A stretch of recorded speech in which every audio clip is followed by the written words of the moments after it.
예, 반갑습니다. 독립기념관장을 지낸 적이 있는 이준식입니다. 근현대사 기념관에서 독립전쟁을 주제로 한 강의의 첫 시작을 하게 돼서 영광으로 생각을 합니다. 이 강의를 들으시는 분들에게 독립전쟁이란 말이 익숙한지 그것부터 좀 궁금합니다. 내가 어렸을 때 또는 젊었을 때 중고등학교에서 역사를 배우고 대학교에서 역사를 배울 때는 독립전쟁이라는 말이 거의 쓰이지 않았습니다. 그때는 이제 무장투쟁이란 말을 많이 썼는데, 그러다가 이제 최근 들어서 무장투쟁과 독립전쟁이 같은 것이긴 한데, 무장투쟁보다는 독립전쟁이라는 용어를 의식적으로 쓰려는 경향이 좀 강해진 것 같습니다. 독립전쟁 그러면은 인터넷에서 독립전쟁을 찾아보면은 제일 먼저 올라오는 게 미국 독립전쟁입니다.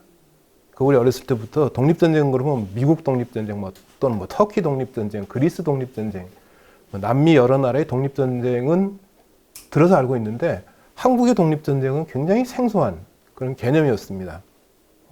생각해 보면은 우리가 사용하는 역사 용어 가운데 시대상을 제대로 반영하지 못하는 그런 것들이 꽤 많이 있습니다. 그러다가 이제 시대 상황이 바뀌면 역사 용어가 바뀌는 경우가 자주 있습니다. 예를 들어 볼까요? 예전에는 밀란이라고 불렀습니다. 조선 후기에 농민들의 봉기를 밀란이라고 규정을 했는데, 요즘 밀란이라는 말씀은 큰일 납니다. 요즘은 밀란이라고 안 하고 농민 봉기라고 부릅니다. 그래서 예를 들어서 임술 밀란이 임술 농민 봉기로 역사 용어가 바뀌었습니다.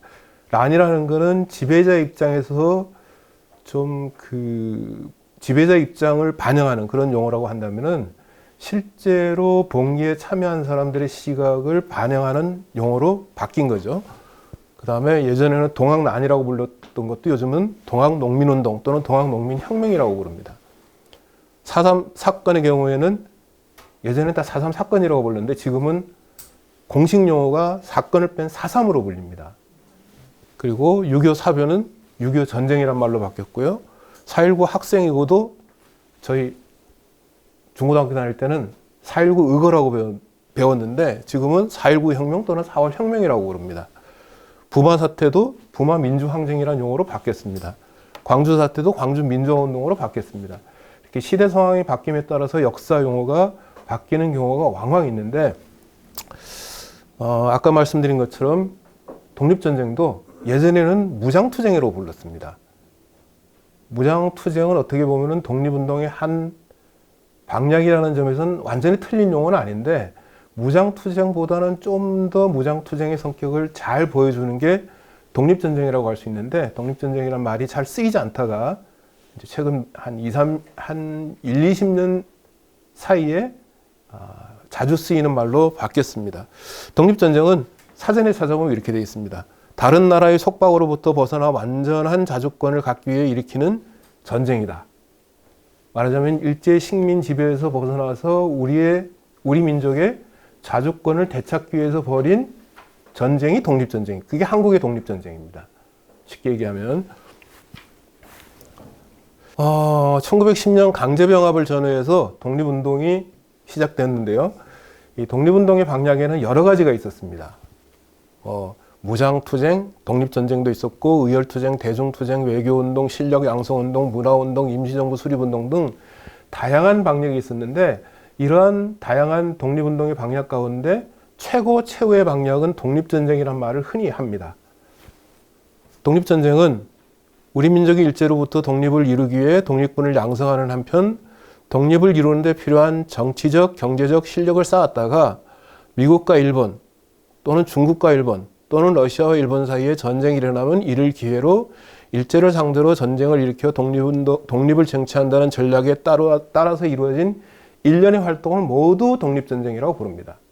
쉽게 얘기하면은 독립군이 전투를 벌인 것만을 독립전쟁이라고 부르지 않고, 그런 전쟁을 치르기 위해서 준비하는 활동까지를 모두 아울러서 독립전쟁 방략이라고 부릅니다. 그러면 독립전쟁의 범위가 꽤 넓어지는 거죠. 이를테면은 1911년 만주에서 신흥무관학교가 문을 여는데요. 신흥문관학교가 문을 여는 것도 직접 일본과 전투를 벌인 것은 아니지만 신흥문관학교를 설립한 것 자체가 독립전쟁을 위한 것이기 때문에 신흥문관학교의 설립도 독립전쟁의 한 일환이 되는 겁니다. 이 독립전쟁을 이해할 때 굉장히 중요한 사실은 그 이전에 있었던 의병전쟁을 계승하는 것이고 또는 연장하는 것이라는 사실입니다. 1910년 대한제국의 주권을 일제에게 빼앗겼습니다. 근데 그냥 빼앗긴 게 아닙니다. 우리가 힘이 없어서 나라의 주권을 지키지 못했지만 그냥 빼앗긴 것은 아닙니다. 어떤 과정을 통해서 빼앗겼느냐? 가장 대표적인 것이 의병전쟁을 벌였지만 그 전쟁에서 졌기 때문에 일제에게 주권을 빼앗긴 겁니다.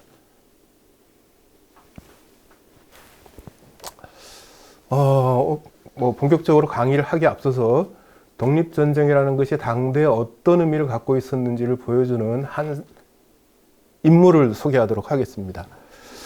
낙양군관학교라는 독립군의 간부를 양성하기 위한 기관이 있었습니다. 이 낙양군관학교는 정식 명칭이 중국 육군군관학교 낙양분교 한인특별반입니다. 그러니까 중국 국민당 정부가 중국 국민당군의 간부를 양성하기 위해서 중국 여러 곳에 군관학교, 우리로 치면 사관학교를 만들었는데 그 중에 하나가 낙양에 설치된 중국 육군군관학교 낙양분교입니다. 이 낙양분교에 한국 사람들만을 대상으로 하는 특별한 반을 편성을 했습니다. 이걸 한인특별반이라고 부릅니다. 이 한인특별반은 1933년에 문을 열었는데요. 대한민국 임시정부의 김구 그리고 만주 한국독립군 총사령 지청천 위혈단 김원봉이 중국 국민당 정부의 지원을 받아서 설치한 것입니다. 중국 안에서 독립전쟁을 벌이기 위한 준비를 하는데 그 준비 작업에 반드시 필요한 것이 중국 정부의 협력이었습니다. 중국 정부가 도와주지 않으면 현실적으로 독립군 활동을 하기가 굉장히 힘들었습니다. 독립군 활동을 벌이는데 가장 중요한 것이 당대 독립운동가들은 뭐라고 봤냐면은 독립군의 간부를 양성하는 것이라고 봤습니다. 그러니까 독립군 간부를 양성하는데 중국 국민당 정부의 도움이 필요하니까 중국 국민당 정부에 교섭을 해가지고 당시 중국 국민당 정부를 이끌고 있던 장개석 총통이 임시정부 김구 선생의 요청을 받아들여서 특별히 중국인을 대상으로 한 군관학교 낙양군관학교에 한인특별반을 설치하도록 승인을 한 겁니다. 그게 1933년에 문을 열었는데 안타깝게도 이 낙양군관학교 한인특별반은 오래 지속되지는 않았습니다. 왜 그러냐면 당시 장개석 정부가 일본의 눈치를 상당히 보고 있었는데 일본이 낙양군관학교에 한인특별반을 설치한 것에 대해서 강력하게 항의를 합니다. 그래서 이 학교는 한 2년 남짓 존재하다가 문을 닫았는데 중요한 사실은 이 한인특별반을 거쳐간 젊은 독립군 간부들이 나중에 1940년에 출범하는 한국광복군의 기본 역량이 됩니다. 그래서 굉장히 중요한데 이 이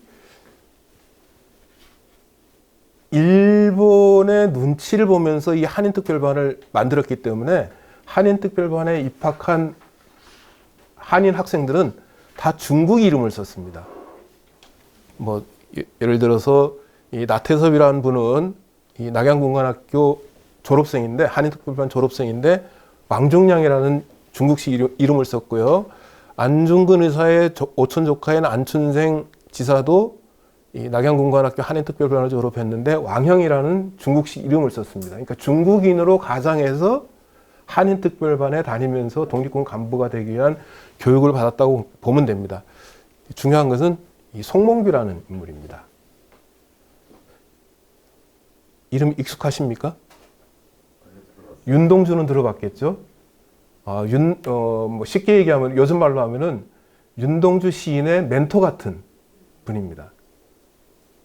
윤동주 시인에게 외사촌 형이 되는 3달 먼저 태어났지만 어쨌거나 3달 먼저 같은 나이긴 하지만 3달 먼저 태어났으니까 형이라고 할 수 있는데 간도에서 같이 성장하면서 늘 윤동주 시인에게 영향을 미친 인물이라고 할 수 있는데 송몽규의 이력을 보면 특이한 게 1935년 낙양군관학교에 다녔습니다.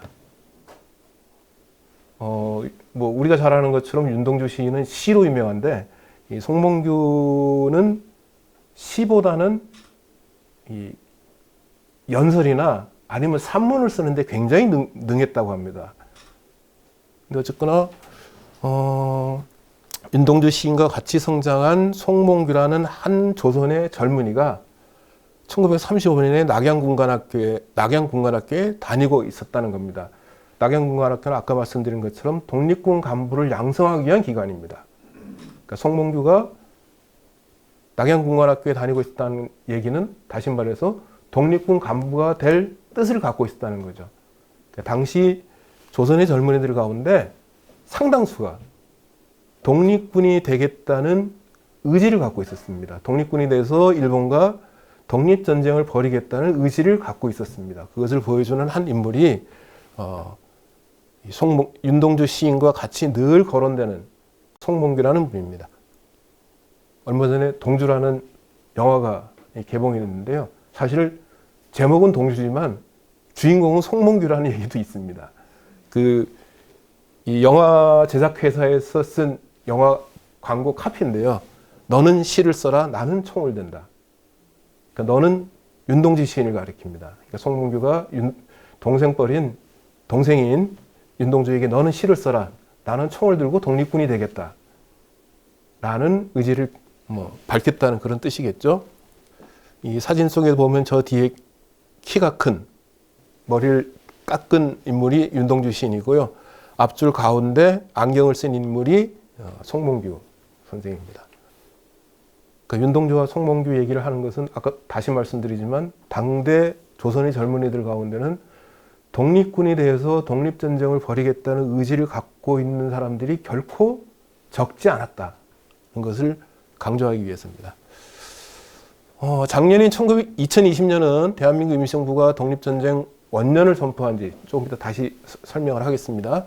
독립전쟁 원년을 선포한 지 100주년이 되는 해이고 그 독립전쟁의 일환인 봉오동 전투와 청산리 전투가 일어난 지 또 100주년이 되는 해이고 대한민국 임시정부의 군대인 한국광복군이 출범한 지 80주년이 되는 해였습니다. 그래서 정부나 또는 시민사회 차원에서 굉장히 큰 행사를 준비했는데 안타깝게도 코로나19로 인해서 대부분의 행사가 축소되거나 제대로 치러지지 못했습니다. 아마 근현대사 기념관에서도 특별 기획 전시를 한 것으로 알고 있는데요. 그 제목에서 강조한 게 나는 의병이다 또는 나는 독립군이라는 제목이었죠. 제가 몸담고 있던 독립기념관에서도 2020년에 특별 기획 전시회를 개최했는데 그 제목이 나는 독립군입니다. 나는 독립군입니다. 라는 겁니다. 여기서 나는 좁은 의미의 독립군만을 가리키는 것이 아니라 그 독립군의 가족 또는 독립군을 지원한 동포, 사회를 모두 지칭하는 겁니다. 쉽게 얘기하면 독립군은 독립군만의 활동이 아니라 독립군을 지원한 더 많은 사람들의 활동을 포함하는 개념이다. 이렇게 이해를 하시면 될 것 같습니다. 또 한 인물 얘기를 하고 넘어가도록 하겠습니다. 아마 다음 강좌에서 반병률 교수가 홍범도 장군의 유해 봉환에 대해서 더 많은 얘기를 하겠지만 흔히 독립전쟁의 영웅이라고 부릅니다. 홍범도 장군을. 저는 영웅이라는 표현을 쓰는 거는 딱히 그렇게 좋아하진 않지만 일반적으로 그렇게 부릅니다. 독립전쟁의 영웅이라고. 이 독립전쟁의 영웅 홍범도 장군이 돌아가신 지 거의 한 80년 만에 유해로 고국에 돌아왔습니다. 당연히 많은 사람들이 반길 것이라고 기대를 했습니다. 왜냐하면 홍범도 장군은 학교 교과서부터 시작해서 고등학교 교과서까지 역사 교육을 할 때면 늘 이름이 거론되는 인물이기 때문에, 그러니까 대한민국 국민이라면 모를 수가 없는 인물입니다.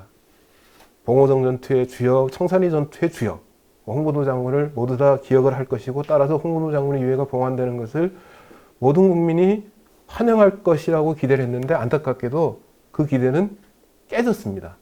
홍보도 장군이 유해 봉환을 계기로 해서 홍범도 장군을 폄훼하는 여러 목소리가 나오기 시작했습니다. 안타깝게도. 예를 들어서 윤서인이라는 웹툰 작가가 있는데, 하여튼 극우 성향의 웹툰 작가가 있는데, 이런 글을 SNS에 올렸습니다. 홍범도는 공산주의자 아니냐? 홍범도 장군이 얘에다 왜 태극기를 두르지? 왜 공산주의자에게 태극기를 두르지? 공산주의와 태극기는 공존할 수 없는 것이다. 말하자면은 홍범도가 공산주의자이기 때문에 대한민국에서는 받아들일 수 없는 인물이라는 겁니다. 사실은 거짓 이야기입니다. 홍범도 장군은 1927년에 소련 공산당에 가입을 했습니다. 우리 나이로 60살 때입니다. 봉오동 전투, 청산리 전투를 치르고 난 다음에 홍범도 장군은 사실상 독립전쟁의 일선에서 물러납니다. 왜? 나이가 있기 때문에. 그리고 이제 러시아의 연해주에 거주하면서 연해주 한인사회의 지도자로서 활동을 하게 되는데, 아마 연해주에 살고 있기 때문에, 소련 땅에 살고 있기 때문에 여러 가지 필요성 때문에 소련 공산당에 입당을 했을 것으로 추정이 됩니다. 60살 때, 우리나라 60살 때 소련 공산당에 입당을 했습니다. 그런데 60살 때 소련 공산당에 입당했다는 이유만으로 공산주의자라고 낙인을 찍는 겁니다. 봉오동 전투와 청산리 전투를 벌일 때는 홍범도 장군은 공산당원이 아니었습니다. 우리가 흔히 말하는 열렬한 민족주의자였습니다. 그런 민족주의자로서 독립전쟁을 치렀음에도 불구하고 나중에 소련 공산당에 입당했다는 이유만으로 홍범도 장군의 업적을 다 없었던 것으로 간주하는 이런 극단적인 역사인식을 드러내고 있고요. 중앙일보 2021년 8월 25일에 이때는 홍범도 장군이 대전 현충원에 안장된 이후입니다. 이런 기사가 실렸습니다. 홍범도는 공산당에 가입했다. 레닌은 그를 각별히 아껴 따로 불러 권총을 주기도 했고, 다시 독립전쟁을 말한다는 이번 강좌의 포스터에 쓰인 저 사진에 나와 있는 권총이 레닌이 준 권총으로 이렇게 보입니다. 그리고 홍범도는 지역사회 지도자가 됐다. 훗날 중앙아시아로 이주돼 극장지기로 쓸쓸한 삶을 살았다고 묘사되지만 넉넉한 연금과 보수를 받았고, 1941년 독소전쟁 때는 젊은이들의 참전을 독려할 정도로 소련인으로 녹아들었다. 그가 불우한 말년을 보냈다는 건 누구의 시각일까? 신의주에서 태어나 공산당원이던 그는 남한에 모셔지고 싶었을까? 그의 유해 송환이 남북한 체제 경쟁의 산물은 아니냐는 지적도 터무니없지만은 않게 느껴진다. 홍범도 장군의 유해를 대한민국에 봉환한 것이 못내 마땅치 않다는 겁니다. 이 기사를 쓴 기자는 안타깝게도 대학에서 한국사를 전공한 사람입니다. 대학 다니면서 독립운동사 공부했을 텐데, 배웠을 텐데 또 이런 기사를 썼습니다. 이 기사는 일단 사실이 맞지 않습니다. 뭐가 사실이 맞지 않을까요? 홍범도는 공산당에 가입했다. 레닌은 그를 각별히 아껴 따로 불러 권총을 주기도 했고, 요것만 놓고 보면은 레닌이 공산당원이기 때문에 홍범도를 각별히 아꼈다는 것으로 되죠. 근데 아까 말씀드린 것처럼 홍범도 장군이 봉오동 전투와 청산리 전투를 치른 것은 공산당 입당하기 전이고요. 그 직후에 모스크바에서 레닌을 만났습니다. 레닌이 보고를 받았겠죠. 한 조선인 혁명가가 일제와 맞서서 전투를 치렀고 승리를 거뒀습니다라는 보고를 받았겠죠. 그러니까 그것을 치하하는 의미로 권총을 선물합니다. 이 권총을 선물 받았을 때는 홍범도 장군이 공산당원이 아니었습니다. 근데도 마치 공산당원이기 때문에 레닌이 권총을 수여한 것처럼 이렇게 사실을 비틀어서 기사를 썼습니다. 그 다음에 중앙아시아로 이주돼서 극장지기란 말도 참 어색한 표현인데 어쨌거나 극장에서 일을 하면서 쓸쓸한 삶을 살았다고 묘사되지만 넉넉한 연금과 보수를 받았다고 썼는데 기록을 찾아봤더니 월 130루블을 받았다고 합니다. 극장에서 일을 하면서. 근데 당시 소련의 노동자들이 한 달 평균 임금이 200루블 정도 됐습니다. 노동자 평균 임금이 200루블 정도 되는데 130루블을 받았다고 한다면은 결코 넉넉한 돈은 아니었을 겁니다. 근데 굳이 극장에서 일을 하면서 임금을 받았다는 이유를 들어서 넉넉하다고 또 강변을 합니다. 넉넉한 삶을 살았다고 강변합니다. 말하자면 계속 소련으로부터 뭔가 혜택을 받았다는 것을 의도적으로 강조하는 거죠. 그러다가 1941년 독일과 소련 사이에 전쟁이 일어나자 젊은이들의 참전을 독려할 정도로 소련인으로 녹아들었다. 당시 독일과 소련이 전쟁을 벌였을 때 전 세계에 뜻 있는 사람들이 다 독일을 비판하면서 소련을 지원했습니다. 왜냐하면 당시 전 세계적으로 독일, 이탈리아, 일본을 주축으로 한 파시스트 국가들에 대해서 저항하는 분위기가 고조되고 있었기 때문에 당시 전 세계 특히 뜻 있는 젊은이들이 반파쇼 전쟁이라는 의미에서 독소 전쟁에서 소련을 지원하고 있었습니다. 홍문호 장군이 독일과의 전쟁에 조선의 젊은이들이 참전하라고 격려한 것은 사실인데 이것도 역시 반파쇼 전쟁, 반제국주의 전쟁의 일환이라고 이해를 할 수 있음에도 불구하고 그것을 굳이 소련인으로서의 활동이라고 딱 못을 박습니다. 홍문호 장군은 소련인으로 산 소련 공산당 당원이기 때문에 결국은 대한민국에 모셔질 수 없는 인물이라고 강변을 하는 거죠. 안타깝습니다. 홍문호 장군이 소련 공산당에 입당한 것은 역사적 사실이니까 그것을 부정할 수는 없지만 그렇다고 하더라도 홍범도 장군이 벌인 일련의 활동이 부정될 수는 없습니다.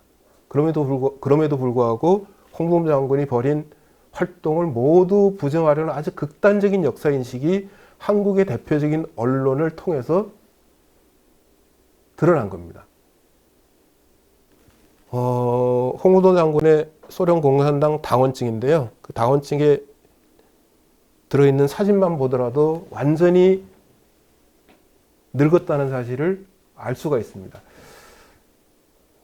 당시 우리 민족이 1920년대 우리 민족의 평균 수명이 어느 정도인지 아십니까? 50세입니다. 다시 말씀드리지만 홍문호 장군이 소련 공산당 입당한 게 우리 나이로 60살 때입니다. 지금 나이로 계산하면 거의 90세, 100세 때입니다. 그런 노인이 자기가 살고 있는 곳에서의 여러 가지 이유 때문에 소련 공산당 당원에 된 것도 결코 용납할 수 없다는 그런 인식을 보여주는 것이라고 생각합니다.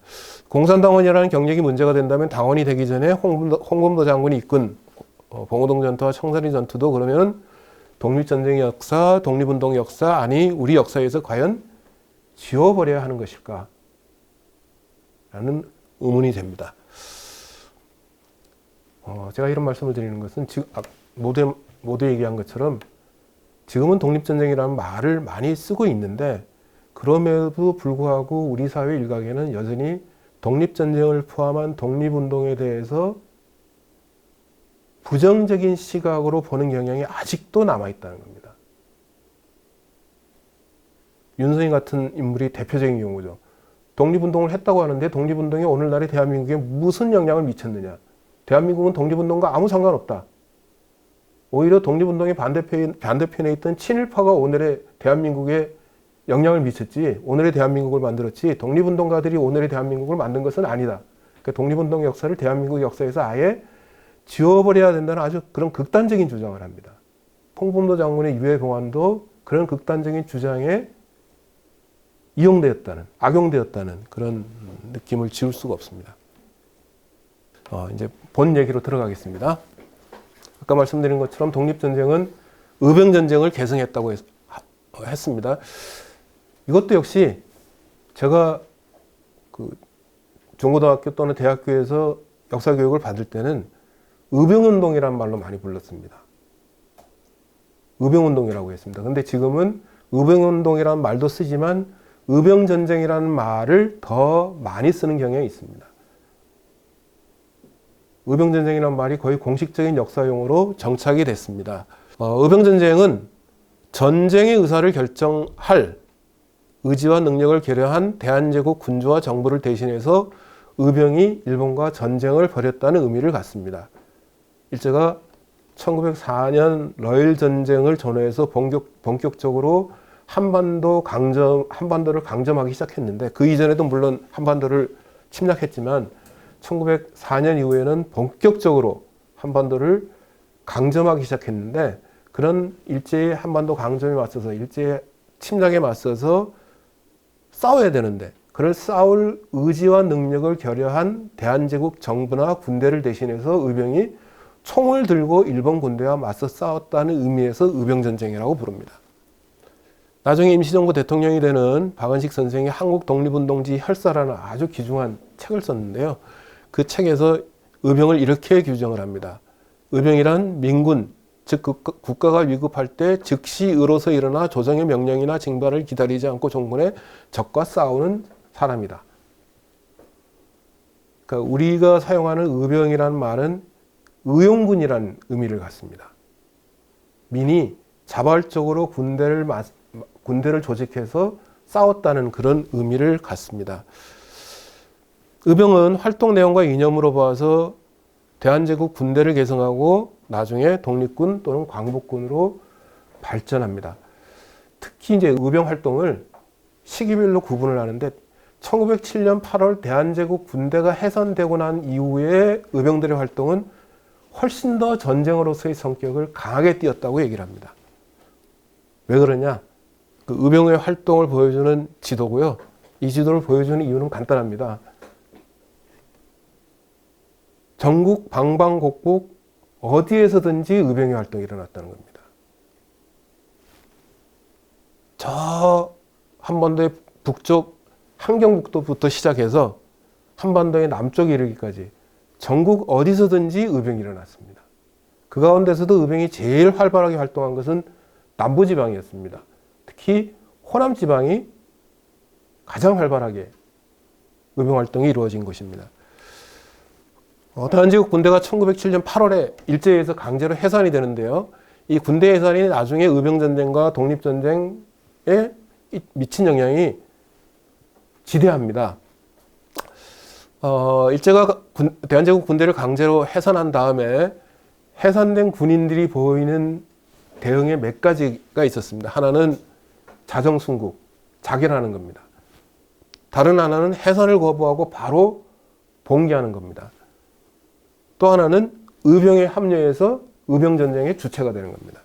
그리고 또 하나는 망명의회 독립전쟁에 참여하는 겁니다. 조금 살펴보면 자정순국한 대표적인 경우가 유명한 박승환 참령입니다. 군인으로서 나라를 지키지 못한 책임을 지고 스스로 목숨을 끊겠다라는 겁니다. 그 다음에 저 옆에 있는 그림은 당시 프랑스 잡지에 실린 그림입니다. 대한제국 군대 강제 해산에 맞서서 봉기한 군인들이 서울에서 벌인 전투를 묘사한 그림입니다. 딱 한눈으로 봐도 잘 무장된 일본 군인들이 봉기한 대한제국 군인들을 무자비하게 학살하는 그런 장면임을 쉽게 알 수 있습니다. 이제 세 번째 유형은 의병에 합류하는 것인데요. 이 사진은 굉장히 유명한 사진입니다. 유명하다는 게 내용이 잘 알려져서 유명한 게 아니라 교과서에 실려 있는, 그리고 인터넷에서 의병을 검색하면 바로 제일 먼저 뜨는 사진이기 때문에 유명합니다. 이 사진을 찍은 사람은 이제 맥켄지라는 서양 기자인데요. 당시 도쿄 주재원으로 있던 맥켄지라는 기자가 한반도에서 의병 활동이 치열하다는 얘기를 듣고 한반도로 건너와서 의병을 취재합니다. 막 어렵게 수소문한 끝에 의병을 찾아가서 인터뷰를 합니다. 그 인터뷰 과정에서 찍은 사진입니다. 의병과 관련해서 남아있는 몇 안 되는 사진 가운데 하나입니다. 특히 의병이 저렇게 적극적으로 총을 들고 싸우려는 자세를 취한 사진으로는 유일하게 남아있는 사진입니다. 나머지 의병 사진은 대부분 체포된 의병 사진입니다. 근데 이 사진은 그런 의미에서 굉장히 중요한 의미를 갖는데요. 사진 한 장에 주는 의미가 아주 각별합니다. 맥켄지가 이 사진과 관련해서 더 이상 자세한 정보를 남기지 않았기 때문에 이 사진에 찍힌 사람들의 이름이라든지 나이라든지 성별을 전혀 알 수가 없지만 이 사진 한 장만 놓고 보더라도 그 당시 의병 활동의 일단을 짐작할 수가 있습니다. 먼저 이 사진에 보면 가운데 유난히 키가 작은 사람이 한 명 있죠. 많은 사람들이 이 사람은 아마 여성일 것으로 추정을 합니다. 그 다음에 의병들의 복색을 보면 총을 들고 있긴 한데 다 민간 복장이죠. 그런 가운데 유일하게 제복을 입고 있는 사람이 한 명 있습니다. 빨갛게 표시된 저 인물. 군모를 쓰고 군복을 입고 있습니다. 그리고 저 인물만 특이하게 칼을 들고 있습니다. 그래서 저 인물은 아마 해산된 대한제국 군인 출신이었을 것으로 추정이 됩니다. 다른 사람들은 다 그냥 평상복을 민간 복장을 하고 있는데 저 인물만 군복을 입고 있습니다. 아마 해산된 대한제국 군인이 의병에 합류했음을 보여주는 그런 사진이라고 생각이 됩니다. 복장을 다시 한번 잘 기억을 해 두십시오. 나중에 독립군 할 때 복장 얘기가 또 나옵니다. 해산된 대한제국 군인 가운데 의병에 합류해서 의병정으로 활동한 중요한 인물들이 몇 명 있습니다. 강원도 원주를 중심으로 해서 활동한 민궁호 의병장, 대한제국 특무정교 출신입니다. 특무정교라고 하면 지금의 계급으로 치면 부사관입니다. 하사관. 원주에 근무하고 있다가 일제가 군대를 해산하니까 바로 의병에 합류해서 의병장으로 활동을 합니다. 강화진이대 부교 출신인 영기우 의병장, 역시 강화를 중심으로 해서 의병장으로 활동을 했습니다. 그 다음에 마지막 의병장이라는 수식어로 불리는 최응은 의병장, 대한제국 보병 부교 출신입니다. 이 사진은 최응은 의병장이 평안도 일대에서 활동하다가 일제에 체포되었을 당시의 사진인데요. 역시 사진을 보면은 군복을 입고 있습니다. 1907년 대한제국 군대가 해산될 때 입었던 군복을 1915년 체포될 때까지 계속 입으면서 군인으로서 활동했다는 것을 보여주는 그런 사진입니다.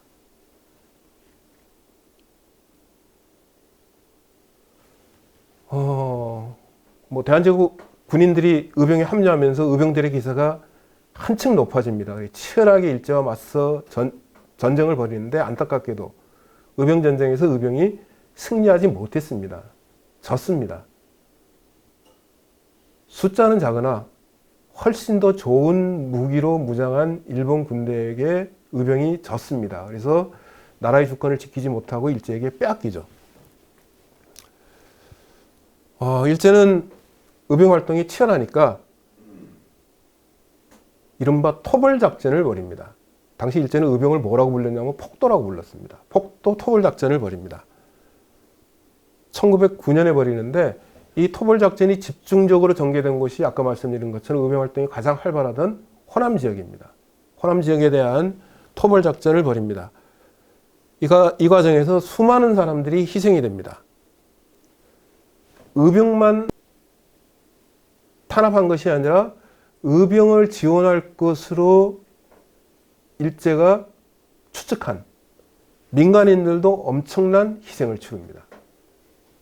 제가 아까 독립전쟁 얘기하면서 독립전쟁은 단순히 독립군만이 주역이 아니라 독립군의 활동을 지원한 모든 사람들이 다 독립전쟁의 주체였다고 말씀을 드렸는데 일제가 의병을 탄압할 때도 단순히 의병만 탄압한 것이 아니라 의병 활동을 지원할 것으로 여겨지는 민간인들도 엄청나게 탄압을 했습니다. 이 황현이 남긴 매천 자락에 보면 이런 기록이 있습니다. 조금이라도 혐의가 있으면 그냥 죽였다. 총을 들고 의병이 싸웠기 때문에 죽인 것이 아니라 그냥 조금이라도 의심이 가면 그냥 죽였다는 겁니다. 아까 소개한 박은식 선생의 한국 독립운동지 혈사에는 이런 기록이 나옵니다. 무장한 의병의 피살자가 10여만 명이었고, 이거는 호남 지방에 대한 토벌작전 과정에서 희생된 의병 숫자만 아니라 전체 의병을 가리키는 것인데, 어쨌거나 무장한 의병의 피살자가 10만 명이었고 무고한村민으로 학살당한 자는 곧 독립후가 아니고서는 그 통계를 구할 수가 없다. 박은식 선생이 10만 명이라고 추정한 근거가 뭔지는 정확히 남아있지 않지만 어쨌거나 박은식 선생이 봤을 때 엄청나게 많은 이병 희생자가 있었다는 겁니다. 이렇게 엄청난 희생을 치렀음에도 불구하고 전쟁에서 져서 주권을 빼앗겼습니다. 그러면 그 빼앗긴 주권을 되찾을 수 있는 방법은 뭐가 될까요? 아까 독립운동의 방향이 여러 가지가 있다고 그랬는데, 많은 사람들이 전쟁에서 져서 주권을 빼앗겼기 때문에 다시 전쟁을 벌여서 이기면 주권을 되찾을 수 있을 것이라고 생각을 합니다. 그래서 의병전쟁을 계승해서 전쟁을 벌이려고 한 것, 또는 전쟁을 벌인 것을 독립전쟁이라고 부르는 겁니다. 독립전쟁은 의병전쟁의 계승이라는 것이 그런 의미를 갖습니다. 인적으로도 계승을 했고요. 예를 들어서 인적으로 이어지는 것을 가장 잘 보여주는 것이 아까 말씀드린 홍범도 장군입니다. 홍범도 장군은 한반도의 북부지방에서 의병장으로 활동을 하다가 나중에 만주로 망명해서 독립군의 지도자로 활동을 했습니다. 그러니까 홍범도 장군을 보면 의병전쟁이 독립전쟁으로 이어진다는 것을 분명히 알 수가 있고요. 그것을 떠나서 단순히 인적인 연계를 떠나서 역사적인 내용을 보더라도 의병전쟁과 독립전쟁은 이어진다고 할 수 있습니다. 의병전쟁을 계승한 것이 바로 독립전쟁이었다라고 할 수 있습니다. 이제 의병전쟁에서 독립전쟁으로의 일대 전환이 이루어집니다.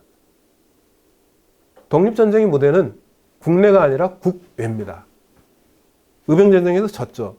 더 이상 총을 들고 국내에서 일제와 맞서 싸우는 것은 현실적으로 불가능하다고 판단한 많은 사람들이 국외로 활동 무대를 옮깁니다. 그래서 독립전쟁이 벌어진 곳은 어디냐? 우리가 잘 아는 만주, 또는 러시아의 연해주, 또는 중국 관내, 또는 미국입니다.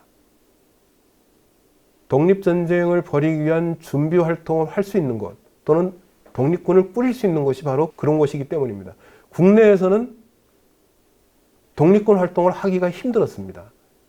그래서 국내에서 독립전쟁이 벌어진 것이 아니라 독립전쟁은 주로 일제의 영향력이 상대적으로 약한 국외에서 벌어졌습니다. 만주와 연해주에서 독립군 기지를 건설하려는 운동이 1910년대부터 활발하게 벌어집니다. 만주와 연해주에서 독립군 기지를 건설하려는 운동이 벌어진 이유는 간단합니다. 그곳에 우리 동포들이 많이 살고 있기 때문에. 우리 역사를 보면은 19세기 후반까지만 하더라도 우리 민족이 해외로 나가서 활동하는 경우가 그다지 많지 않았습니다. 신라시대에 산동성에 신라방이라는 것도 만들고 그랬다 그러지만 그건 굉장히 이례적인 일이고, 우리 민족의 경우는 대체로 보면은 한반도 안에서 삶을 꾸려나가는 것이 일반적이었는데 19세기 후반부터 우리 민족 가운데 일부가 해외로 나가기 시작합니다. 제일 많이 나간 곳이 어디죠? 만주입니다. 만주로 많이 간 이유는 지금의 중국과 북한의 국경선을 이루고 있는 두만강과 압록강을 가보면은 우리가 생각하는 이상으로 건너기가 쉽습니다. 물줄기가 아주 거센 것도 있지만 대부분의 압록강과 두만강은 그냥 비만 안 오면은 바짓가랑이 걷고 건너기 쉬울 수 있는 그런 곳입니다. 그러니까 건너기가 쉽습니다.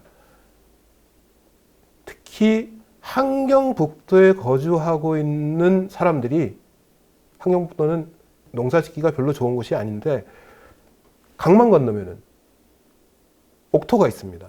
농사짓기 좋은 땅이 있습니다. 왜냐하면은 강을 건너면 우리가 흔히 간도라고 부르는 지역인데 이 간도는 청나라 때 봉금 지역입니다. 청나라의 주인인 만주족이 자신들의 그 고향이 간도라고 생각해서 간도 지역이라고 생각을 해서 간도 지역에 사람들이 살 수 없도록 금지를 시켰습니다.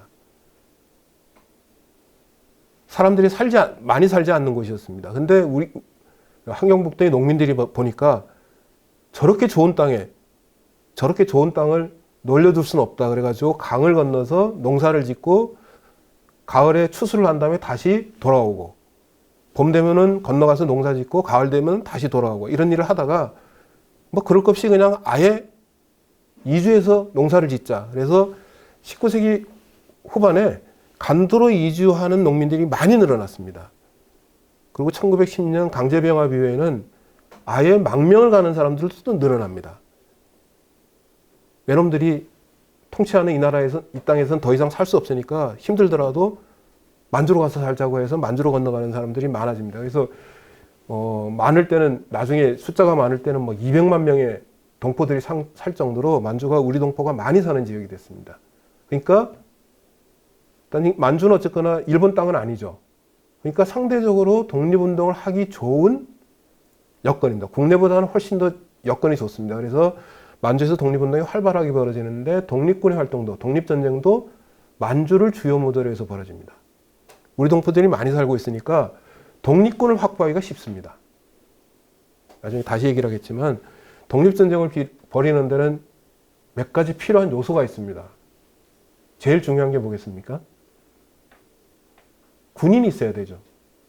군인이 없으면 전쟁을 치르지 못합니다. 군인이 있어야 됩니다. 군인을 확보하기 좋은 곳이 바로 만주였습니다. 그 다음에 연해주도 만주만큼은 아니지만은 많은 동포들이 살고 있었습니다. 연해주도 러시아 입장에서 보면 이걸 동토라고 부르는데요. 얼어붙은 땅이라 그래가지고 농사 짓기가 힘든 곳입니다. 사람들이 살기 힘든 곳입니다. 그래서 러시아 사람들이 별로 살지 않는 지역이었습니다. 근데 우리 민족이 얼마나 억척같냐면은 그 동토에도 씨를 뿌리고 농사를 짓습니다. 그 농사를 짓기 위해서 이주하는 농민들이 19세기 후반부터 늘어나기 시작해서 20세기 초반에는 상당한 규모의 동포사회가 형성이 되어 있었습니다. 그러니까 독립운동을 할 기본 조건이 충족이 되어 있는 거죠. 그래서 만주와 연해주에서 독립군 기지를 건설하려는 운동이 활발하게 벌어집니다. 뭐 연해주의 대표적인 독립군 기지가 신안촌이라는 것이고요. 만주에는 더 많은 독립군 기지가 건설이 됩니다. 우리 동포들이 살고 있는 지역이 곧 독립군 기지입니다. 이렇게 이해하시면 됩니다. 독립군 기지를 건설했을 뿐만 아니라 학교를 세웁니다.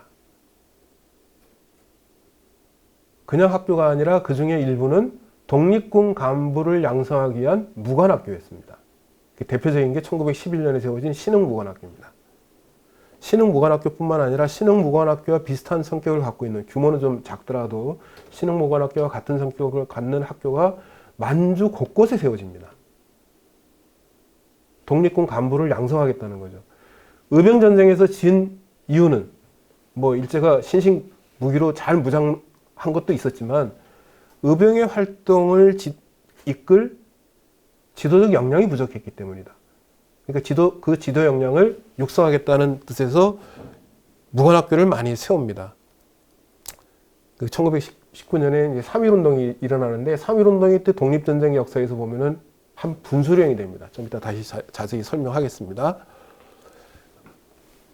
1919년 3.1운동 이후에는 독립군의 국내 진공작전이 활발하게 전개되고 그런 가운데 1919년 4월 중국 상하이에서 출범한 대한민국 임시정부가 다음해 1월 독립전쟁 원년을 선포합니다.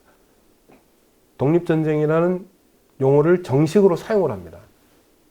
아까 말씀드린 것처럼 역사적으로 보면 독립전쟁이라는 말이 쓰였는데도 우리는 독립전쟁이라는 말을 제대로 배우지 못했던 적이 있습니다. 그리고 봉오동 전투와 청산리 전투가 일어났고 뭐 그런 흐름으로 쭉 전개가 되다가 1941년 대한민국 임시정부가 한국광복군이라는 군대를 정식으로 출범시킵니다. 이 간단한 흐름이었고요. 좀 다시 자세히 설명하겠습니다. 3.1운동 하면은 뭐 독립선언과 만세시위를 많이 연상하는데요. 3.1운동 당시에 뿌려진 독립선언서가 여러 개가 있습니다. 3.1운동 당시에 만들어진 독립선언서가 여러 개가 있는데 그 중에 한 독립선언서에 특별히 주목하려고 합니다. 대한독립선언서라는 건데 이거는 해외에서 활동하던 중요한 독립운동 지도자들이 서명한 독립선언서입니다. 김규식, 김동상, 김자진, 조소왕, 여준, 유동열, 이동영, 이동희, 이상용, 이시영, 박은식, 박찬익, 신채호, 신규식, 안창호 이런 분들이 서명을 했는데 모두 독립운동으로 이름이 많이 알려진 분들이죠. 이런 분들이 뜻을 모아서 독립선언을 한 겁니다. 이 가운데 특별히 주목되는 것은 김규식, 김동삼, 김자진, 유동열, 여준, 이동영, 이동희, 이상용, 이세영, 이시영, 박찬익 이런 분들은 독립전쟁과 직접적으로 관련된 분들입니다. 직접 독립전쟁에 참전했거나 아니면 독립전쟁을 벌이기 위한 일련의 활동을 주도했거나 독립전쟁에 깊이 관여한 인물들이 이 대한독립선언서에 주력을 이루고 있었다는 사실에 일단 주목을 할 필요가 있습니다. 특히 독립선언서의 내용에 보면은 이런 문장이 등장합니다. 걸개하라 독립군. 독립군이라는 용어를 씁니다. 이 대한독립선언서에서 독립군이라는 용어를 쓰면서 독립군이라는 말이 널리 퍼집니다. 이제 독립군이라는 말을 너도 나도 쓰는 그런 시대로 바뀝니다. 이 대한독립선언서의 특징은 뭐냐면은 독립군을 독립운동의 주체로 설정한 겁니다. 국내에서 만들어진 독립선언서와의 차이가 바로 이 점입니다. 여러분이 잘 아는 이른바 기미독립선언서에서는 독립운동의 방향으로 뭘 제시하죠? 독립선언과 그 다음에 평화시위를 제안합니다. 근데 해외의 독립운동가들은 독립군을 통해서 독립을 이루겠다고 주장을 합니다. 다르죠. 그 다음에 내용에 보면 이런 게 나옵니다. 제일 마지막에 육탄혈전함으로써 독립을 완성할 것이다. 육탄혈전이 다른 말로 하면 독립전쟁입니다. 독립전쟁을 벌여서 우리는 독립을 이룰 것이다. 독립을 이루는 방법은 단순히 시위를 벌이는 데 있는 것이 아니라 평화 시위를 벌이는 데 있는 것이 아니라 만세 시위를 벌이는 데 있는 것이 아니라 일제와 전쟁을 벌이는 것이다 라고 이렇게 규정을 하는 겁니다. 신흥무관학교 이야기를 잠깐 좀 하고 넘어가겠습니다. 2018년에 대한민국 육군이 신흥무관학교라는 뮤지컬을 만들어서 무대에 올렸습니다. 이 뮤지컬이니까 당연히 노래가 많이 나오는데요. 그 가운데 가장 인상적인 노래가 바로 이것입니다. 나의 가난한 유서에 내 이름 석자는 없다. 그저 피로 쓴 6글자 대한독립만세. 쭉 나가다가 우리는 기록을 남기지 않는다. 우리는 이름을 남기지 않는다. 동지들의 눈 속에 남는다. 우린 비록 숨통이 끊어져도 서로의 가슴에 화인으로 남아 죽어도 죽지 않는다. 우리는 찬사를 원하지 않는다. 우리는 보답을 원하지 않는다. 대한독립 마침내 찾거든 깃발처럼 나부끼는 만세소리. 쭉 나가서 마지막에 죽어도 죽지 않는다. 우리는 죽지 않는다. 라는 내용인데요. 신흥무관학교를 다니는 학생들이 이런 노래를 불렀을 것이라고 이런 노래를 부르지는 않았겠지만 이런 취지로 신흥무관학교에 입학했을 것이라는 것을 짐작케 하는 그런 노래 가사입니다. 신흥무관학교는 독립군 간부를 양성하는 대표적인 교육기관이라고 할 수 있는데 졸업생 명단이 남아있지 않습니다. 안타깝게도. 지금 학계에서는 신흥무관학교를 거쳐간 학생들 숫자가 한 3,500명 정도일 것으로 추산을 합니다. 신흥무관학교 초기에는 해마다 한 50명 정도의 학생들이 입학을 했다 그럽니다. 그러다가 1919년 3.1운동이 일어나고 난 다음에 입학하려고 하는 학생 수가 급증을 합니다. 1919년 이후에는 한 해 거의 1,000명 이상의 학생들을 교육을 시켰다고 합니다. 신흥무관학교에 문을 두드리는 젊은 사람들이 크게 늘어났다는 겁니다. 왜 그랬을까요? 바로 3.1운동의 영향입니다. 3.1운동의 독립선언과 만세시위에 참여했던 많은 젊은 사람들이 3.1운동의 실패에도 불구하고 새로운 독립운동의 길을 밟기 위해서 만주로 건너가서 신흥무관학교에 입학을 하려고 한 겁니다. 3.1운동은 독립이라는 목표를 이루는 데는 성공하지 못했습니다. 그럼 사람들이 좌절해야 되는데 좌절하지 않고 오히려 새로운 길을 찾아 나선 겁니다.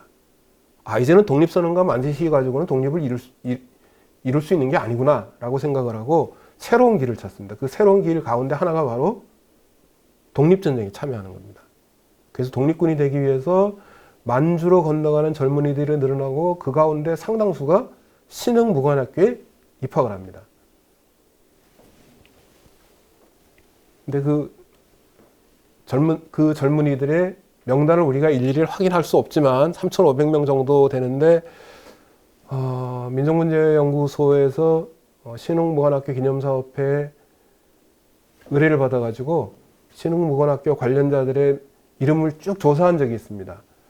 그 가운데 이름이 밝혀진 경우는 채 10%가 되지 않습니다.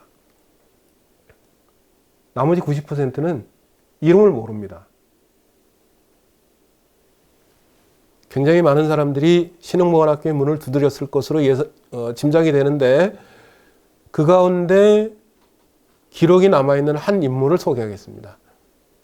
여러분 혹시 아리랑이라는 책을 읽어봤는지 모르겠는데 니 메일즈가 당시 중국에 머물고 있던 니 메일즈라는 분이 당시 중국에서 활동하고 있던 조선인 혁명가를 만나서 인터뷰를 하고 그 인터뷰한 결과를 책으로 쓴 게 아리랑입니다. 그 아리랑의 주인공이 책에서는 김산이라고 되어 있는데 본명은 장지락이라는 분입니다.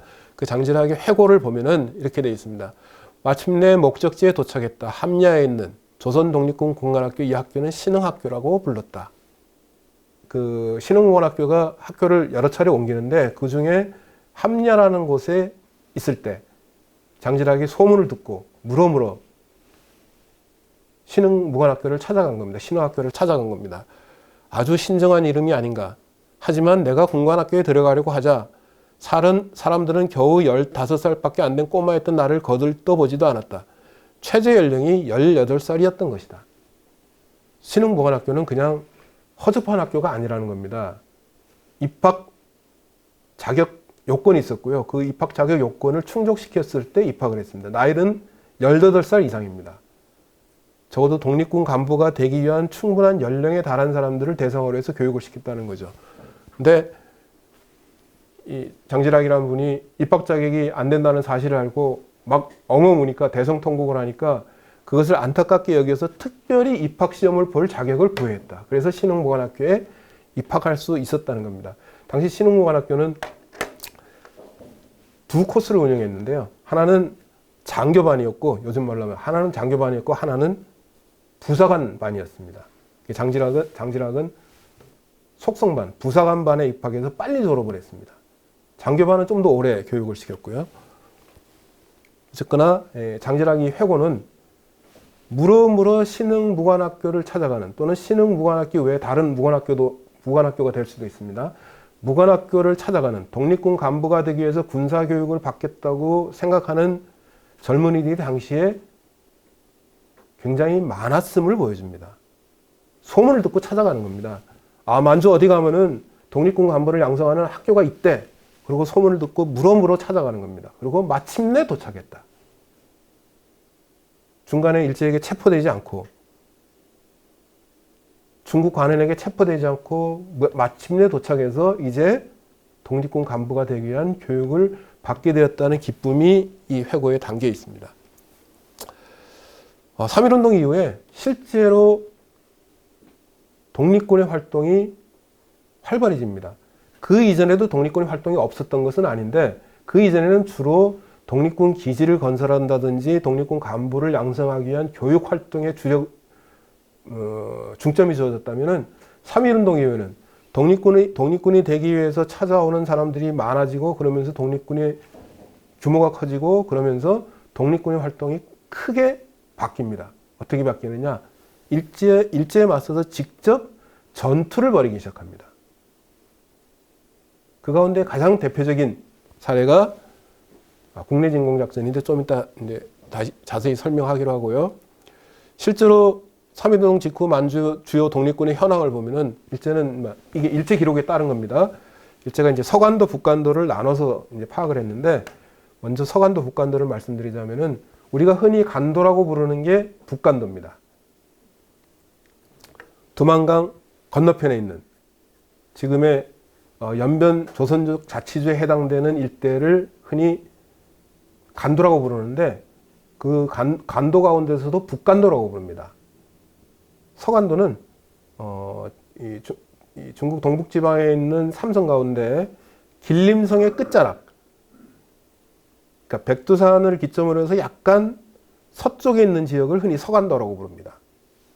그러니까 서간도와 북간도를 이렇게 나누는데 북간도가 흔히 말하는 간도고 서간도는 그것보다 서쪽에 있다고 해서 서간도라고 부르는데 서간도 지역의 경우에는 뭐 서로군정서, 군정부, 서로군정서가 바로 신흥보관학교와 직접 연결된 군사단체입니다.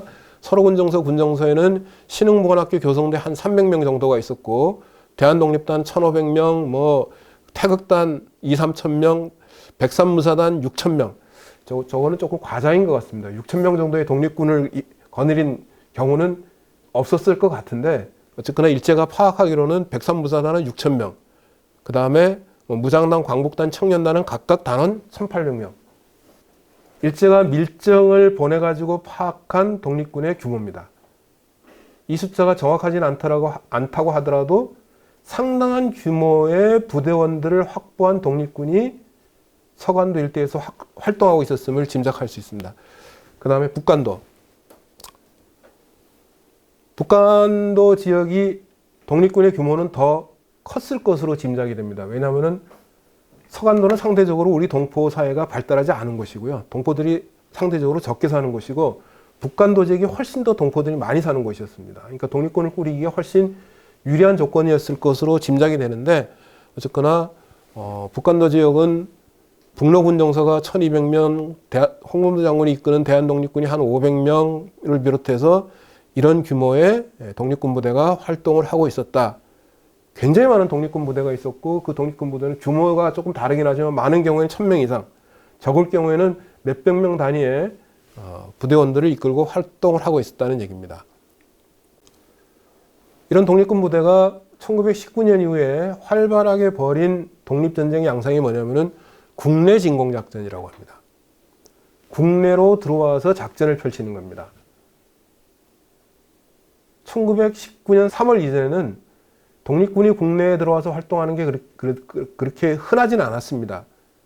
주로 이제 준비하는 데 주력을 둔 시기였다고 한다면 1919년 3월 이후에는 독립군의 활동이 활발해지면서 그 가운데 가장 활발하게 벌어진 것이 바로 국내 진공작전입니다. 두만강, 압록강을 건너서 국내로 들어와서 일제와 맞선 겁니다. 독립군이 국내 진공작전을 벌인 데는 몇 가지 이유가 있습니다. 하나는 독립군이 국내 진공작전 하면서 많이 벌인 게 뭐냐면은 친일파 처단입니다. 어느 동네 가면은 친일 주구가 있다고 하더라. 그러면 그 친일 친일파를 처단하는 활동. 근데 독립군이 벌인 활동 가운데 그거보다 더 의미가 있는 활동은 뭐냐면은 군자금 모금입니다.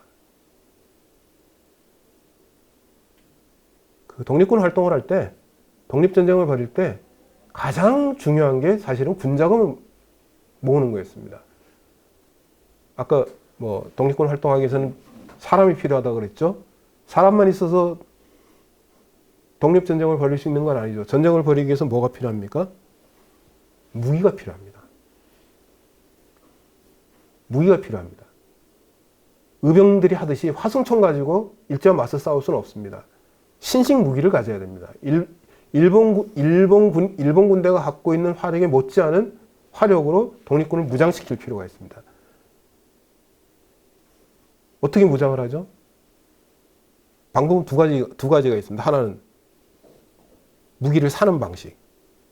다른 하나는 일본 군대에서 뺏는 방식. 독립군이 벌인 전투, 봉오동 전투나 청산리 전투나 30년대에 벌어지는 독립군 전투에서 가장 중점을 둔 게 뭐냐면은 일본군을 죽이는 것보다 사실은 더 중점을 둔 게 뭐냐면은 무기를 뺏는 겁니다. 군수물자를 확보하는 겁니다. 무기 외에도 또 다른 군수물자가 필요하죠. 군복도 필요하고 식량도 필요합니다. 그래서 무기와 군수물자를 확보하는 게 중요한데 그 무기와 군수물자를 확보하는 방법은 일본군으로부터 뺏는 방법도 있지만 그거보다 더 쉽게 할 수 있는 방식은 사는 겁니다. 사기 위해서는 뭐가 필요하죠? 돈이 필요합니다. 그래서 군자금 모금 활동을 하는 겁니다. 1910년대부터 시작해서 1920년대까지 국내에서 또는 해외에서도 중국의 만주에서도 이 군자금을 모금하기 위한 일제가 파악한 바에 따르면 강도 활동이 굉장히 활발하게 벌어집니다. 그 가운데 일부는 대한민국 임시정부 같은 데로 가기도 했지만 상당수의 군자금 모금 활동은 독립군의 무기를 확보하기 위한 활동이라고 보시면 됩니다. 그러니까 독립군이 국내 진공 작전을 벌인 중요한 이유는 군자금 모금입니다. 주로 돈 있는 사람들을 찾아가서 우리는 독립군이다. 우리가 독립전쟁하는데 군자금이 필요하니까 내놔라. 자발적으로 내놓는 사람도 있겠지만 자발적으로 내놓지 않으면 뭐가 되죠? 너는 친일 주구다 이렇게 되는 거죠. 독립군이 국내 진공작전에서 이제 중요한 사실은 국내 진공작전은 주로 소규모로 전개되겠다는 겁니다. 만주에 있는 독립군의 본대는 비교적 규모가 크지만 국내로 들어와서 작전을 펼칠 때는 주로 소규모 부대를 편제해서 국내로 보냅니다. 왜? 대규모 부대가 이동을 하면은 일제에게 발각돼서 일제와 교전을 벌일 가능성이 큽니다. 일제와 교전을 벌이면 독립군의 피해가 커집니다. 그 피해를 줄이기 위해서는 소규모 부대를 뿌려가지고 국내로 보내서 작전을 펼칩니다. 그런데도 상당수의 국내 진공작전이 일제에게 발각이 됐고 일제와 교전을 벌이는 경우도 많았습니다. 이 통계에는 1919년치가 빠져 있는데요. 1919년에 일제가 파악한 독립군의 국내 진공작전 횟수가 한 2,000건 정도 됩니다. 쉽게 얘기하면은 2,000건이면은 1년 365일로 치고 하루에 한 5건 내지 6건 정도의 독립군 국내 진공작전이 있었다는 얘기입니다. 일제가 파악한 것만 해도 그렇습니다. 일제가 파악하지 못한 건 더 있었겠죠. 1920년에는 그 숫자가 조금 줄어듭니다. 그 줄어든 이유는 좀 이따 설명하겠지만 독립군의 국내 진공작전에 위기의식을 갖게 된 일제가 만주에 있는 독립군에 대한 대대적인 토벌작전을 벌입니다. 상대적으로 독립군의 활동이 위축될 수밖에 없습니다. 그래서 1919년보다는 조금 줄어들고 1921년에 되면은 더 줄어듭니다. 더 줄어든 이유는 일제의 탄압을 피해서 대부분의 독립군이 당시 소련 영토로 철수했기 때문에 만주에 있던 독립군의 활동이 상대적으로 침체됐기 때문에 그렇습니다. 그러다가 22년까지 계속 줄어들다가 23년부터 다시 약간 회복되는 추세를 보입니다. 그 이유는 소련에 가 있던 독립군 부대가 이때 다시 만주로 돌아와서 활동을 재개하면서 이런 양상이 나타납니다. 그래서 일제가 파악한 바에 따르면은 교전이 많이 벌어졌고요. 일제 경찰도 죽었고 더 중요한 사실은 독립군 피해도 꽤 많았습니다. 이 표에 나와 있는 바에 따르면은 1920년부터 1924년 사이에 독립군의 국내 진공작전으로 사망한 독립군 숫자가 거의 한 700명 정도 됩니다.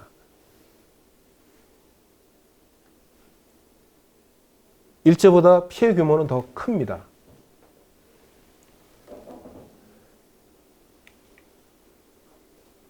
한 사례를 살펴보겠습니다.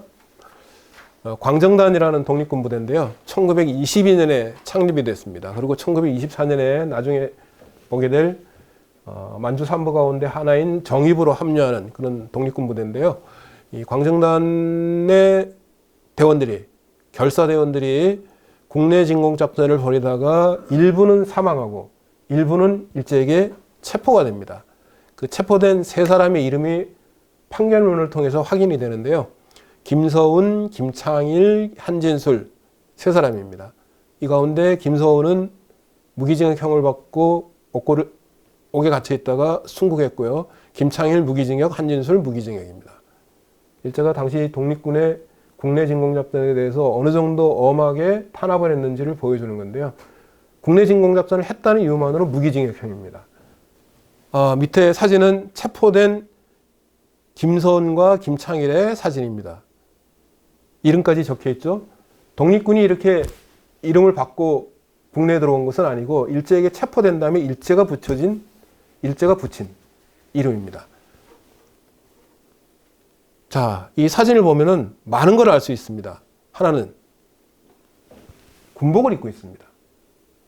그렇죠. 아까 의병전쟁 소개하면서 의병은 그냥 민간복장이라고 그랬죠.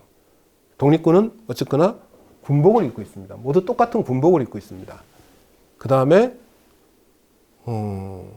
총을 들고 있고요. 이게 아마 갖고 있는 총들이 실제로 독립군이 소지하고 있던 총일 겁니다. 총을 들고 있고요. 그 다음에 김서운의 경우에는 앞에 나팔이 있습니다. 그러니까 김서운은 아마 나팔수였을 겁니다. 그러니까 독립군 부대가 일정한 체계를 갖춘 부대였다는 것을 보여주는 사진입니다. 이 두 사람이 체포됐다는 것을, 체포돼서 찍은 사진이라는 것을 보여주는 게 두 사람 손을 보면은 김서운의 오른손과 김창일의 왼손을 보면은 줄이 묶여 있습니다. 포승줄이 묶여 있습니다. 체포된 다음에 찍은 사진인 거죠.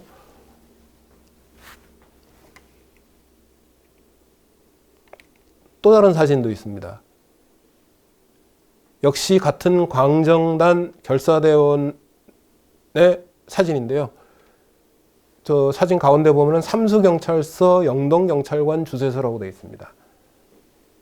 그러니까 광정단 결사대원들이 삼수에서 작전을 벌이다가 체포되고 전사했음을 보여주는 사진입니다. 이 사진을 보면 뒤에 멀쩡하게 있는 사람들은 일본 경찰들이고요. 이 사진에 보면은 저 뒤에 한진술 추정이라고 되어 있는 사진이 있죠. 광정단 결사대원 가운데 체포된 한 분, 김서운, 김창일의 또 한 분 한진술일 것으로 짐작이 되고요.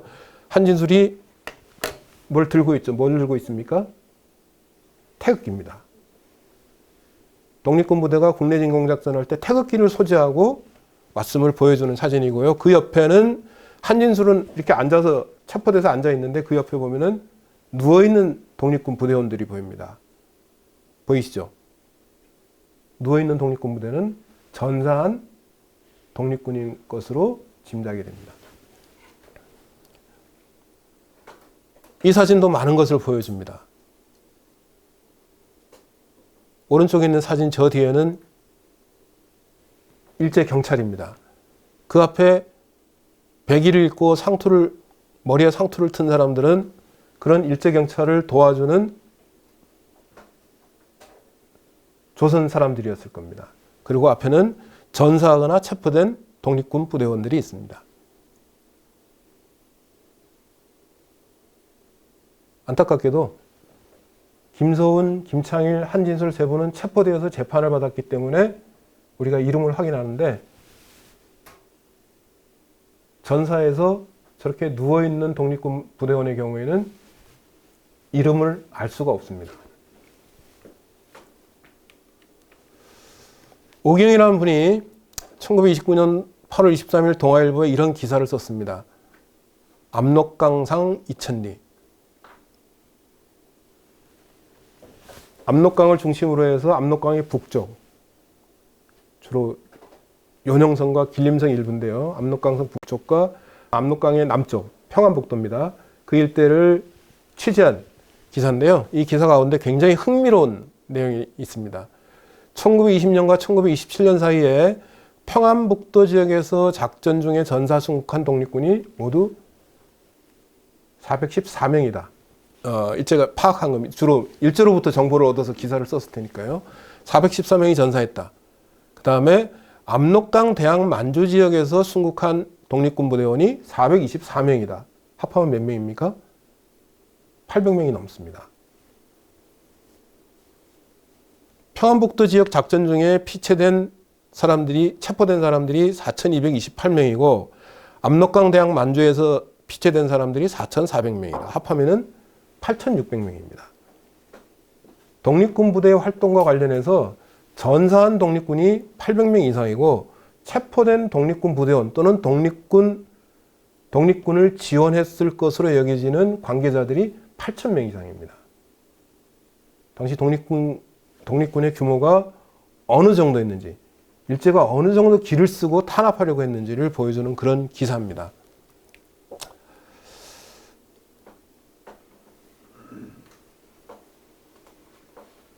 (1919년 4월 11일) 중국 상하이에서 대한민국 임시정부가 출범하는데요.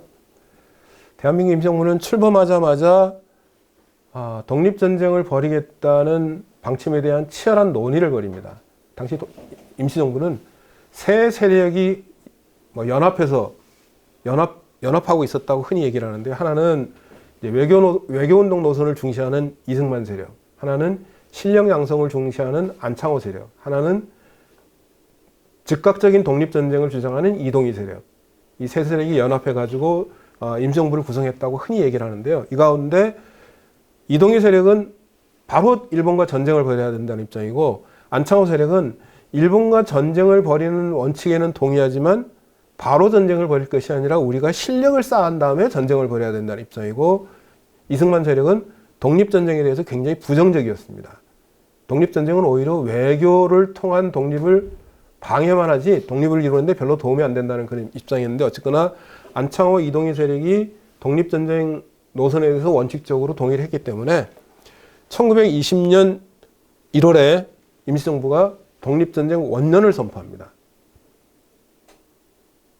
임시정부가 출범한 지 채 1년이 되지 않은 1920년 1월에 독립전쟁 원년을 선포합니다. 그러면서 국민개병주의 원칙을 천명합니다. 대한민국의 모든 국민은 다 군인이 되어야 한다. 참 엄청난 얘기인데, 남녀노소 불문하고 군인이 되어야 된다. 지금은 그렇지 않죠? 지금은 나이 제한하죠? 성 제한하죠? 근데 당시 대한민국 임시정부는 남녀노소를 불문하고 대한민국의 국민은 모두 군인이 되어야 한다. 그래서 국민개병주의 원칙을 천명합니다. 이게 당시 대한민국 임시정부에서 발간하던 독립신문이라는 기관지였는데요. 기관지 1920년 1월 17일 기사입니다. 국민개병, 국민개납, 국민개업. 말이 좀 어렵나요? 국민은 모두 군인이 되어야 되고, 국민은 모두 세금을 내야 되고, 국민은 모두 자기 일을 해야 된다는 겁니다. 이게 대한민국이 독립을 이루기 위한 기본 원칙이다. 1920년 임시정부를 이끌고 있던 안창호와 만주에서 독립전쟁을 이끌고 있던 이상용 선생은 나중에 대한민국 임시정부의 국무령이 되기도 하는데, 사이에 아주 중요한 서신 교환이 이루어집니다. 이 서신 교환이 이루어진 배경을 잠깐만 소개하자면은, 대한민국 임시정부는 상하이에서 출범했죠.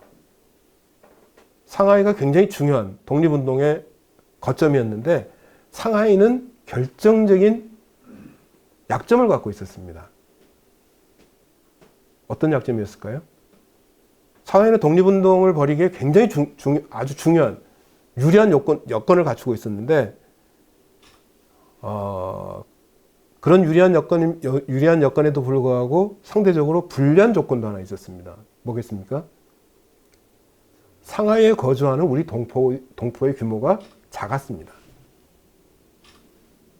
독립운동의 지도자급 인물들은 많은데 실제로 독립운동의 주축이 돼야 돼.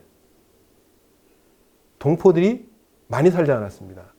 특히 군대를 만들려고 할 때 현실적으로 군인이 될 가능성이 큰 젊은 사람들이 많이 살지 않던 곳이었습니다.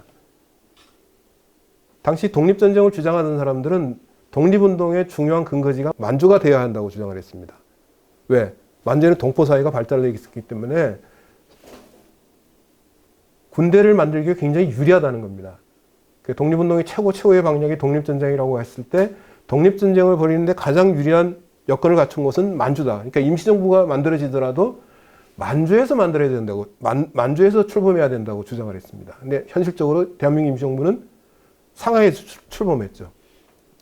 그래서 만주에 있는 독립전쟁 추진 세력이 처음에는 임시정부의 방침을 따르다가 양자 사이의 생각이 조금씩 균열을 이루면서 갈등 구조가 생깁니다. 이런 상황에서 이제 상하이에 있던 안창호 선생이 만주에서 독립전쟁을 이끌던 이상용 선생에게 서로 협력하자는 편지를 보내는 겁니다. 안창호 선생이 이렇게 주장을 합니다. 임정의 4대 정책은 외교와 내정, 재무와 군사입니다. 순서가 외교, 내정, 재무, 군사 이렇게 나갑니다. 그러니까 이상용 선생이 답을 어떻게 하냐면은 독립은 외교로 시작해서 혈전으로 마치게 될 것입니다. 4가지 정책 중 순서를 바꿔 군사를 첫째로 두고 그 다음을 재정으로 하기 바랍니다. 생각이 다른 거죠.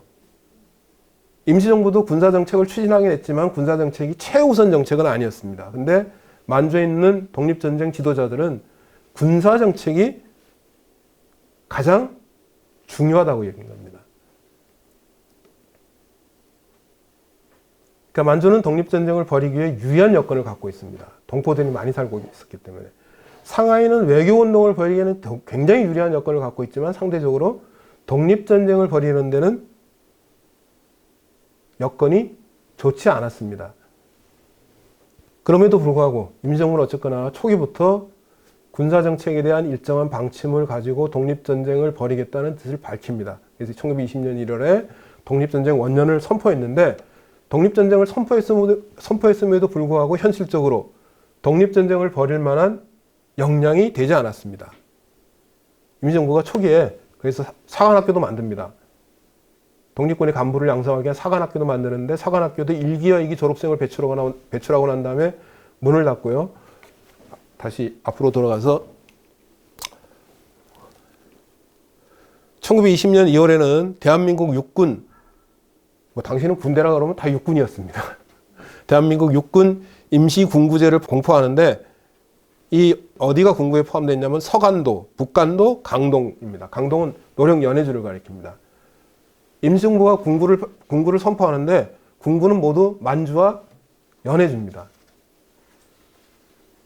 만주와 연해주에서 군대를 만들고 독립전쟁을 벌여야 된다는 현실을 임시정부도 인지하고 있었다는 얘기죠. 그래서 만주와 연해주의 무장투쟁단체, 독립전쟁단체를 임시정부에 복속시키려고 하는데 처음에는 양자의 관계가 그래도 원만하다가 점점 갈등을 빚게 되면서 특히 즉각적인 독립전쟁을 주장하던 이동희 세력이 임시정부에서 탈퇴하면서 임시정부와 만주 독립전쟁 세력 사이에 이제 긴장 관계가 형성되게 됩니다.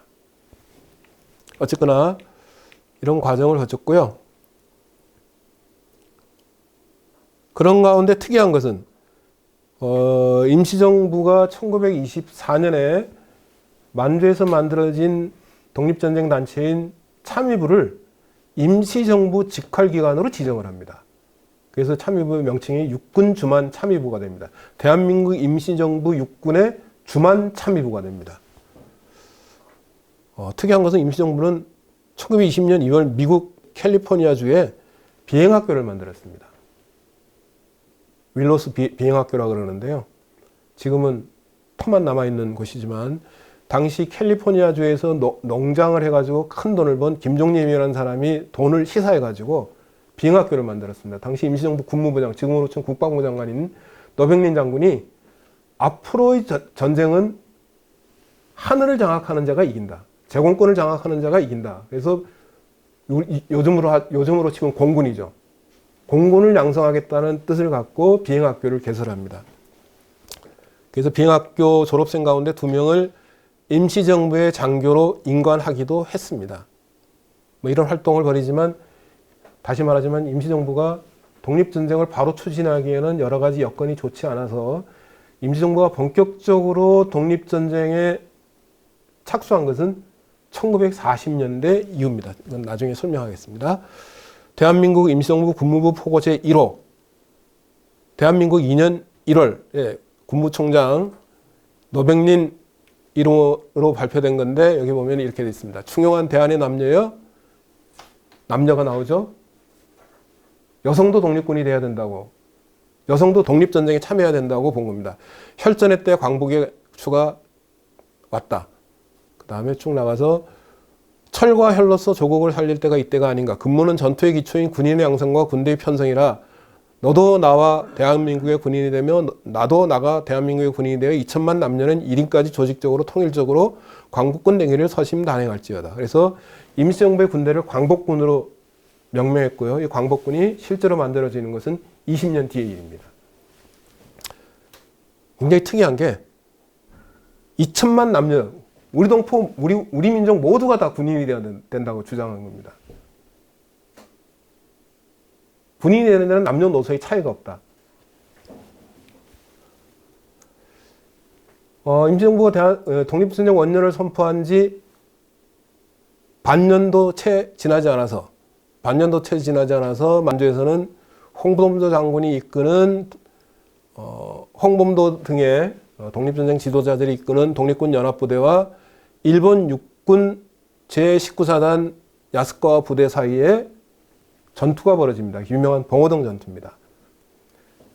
다시 국내 진공작전으로 돌아가서 독립군의 국내 진공작전이 활발해지니까 일제가 위기의식을 느낍니다. 이대로 놔뒀다가는 식민통치가 제대로 이루어지지 않을 것이다. 민심이 흔들릴 것이다. 이것을 바로잡기 위해서는 만주에 있는 독립군 부대를 아예 없애버려야 되겠다. 그래서 독립군에 대한 토벌작전을 계획하고 당시 일제가 쓰던 용어로 월강을 합니다. 강을 건넙니다. 여기서 중요한 것은 월강은 원래 불법입니다. 왜? 만주는 일본 땅이 아니거든요. 일본 땅이 아니니까 일본 군대를 보낼 수가 없습니다. 중국의 허락을 받지 않고서는 일본 군대를 보낼 수가 없습니다. 근데 불법으로 월강을 합니다. 불법으로 일본 군대를 보냅니다. 불법으로 보낼 때도 명분이 필요하죠. 어떤 명분을 내세웠냐면은 만주에 있는 일본 제국의 신민이, 조선 동포를 가리킵니다. 일본 제국의 신민이 만주에 있는 마적들의 공격을 받아서 어려움을 겪고 있다. 만주 마적을 소탕하겠다라는 명분을 내세워서 불법으로 군대를 보냅니다. 근데 마적 소탕이 목적이 아니라 독립군 토벌이 목적이었습니다.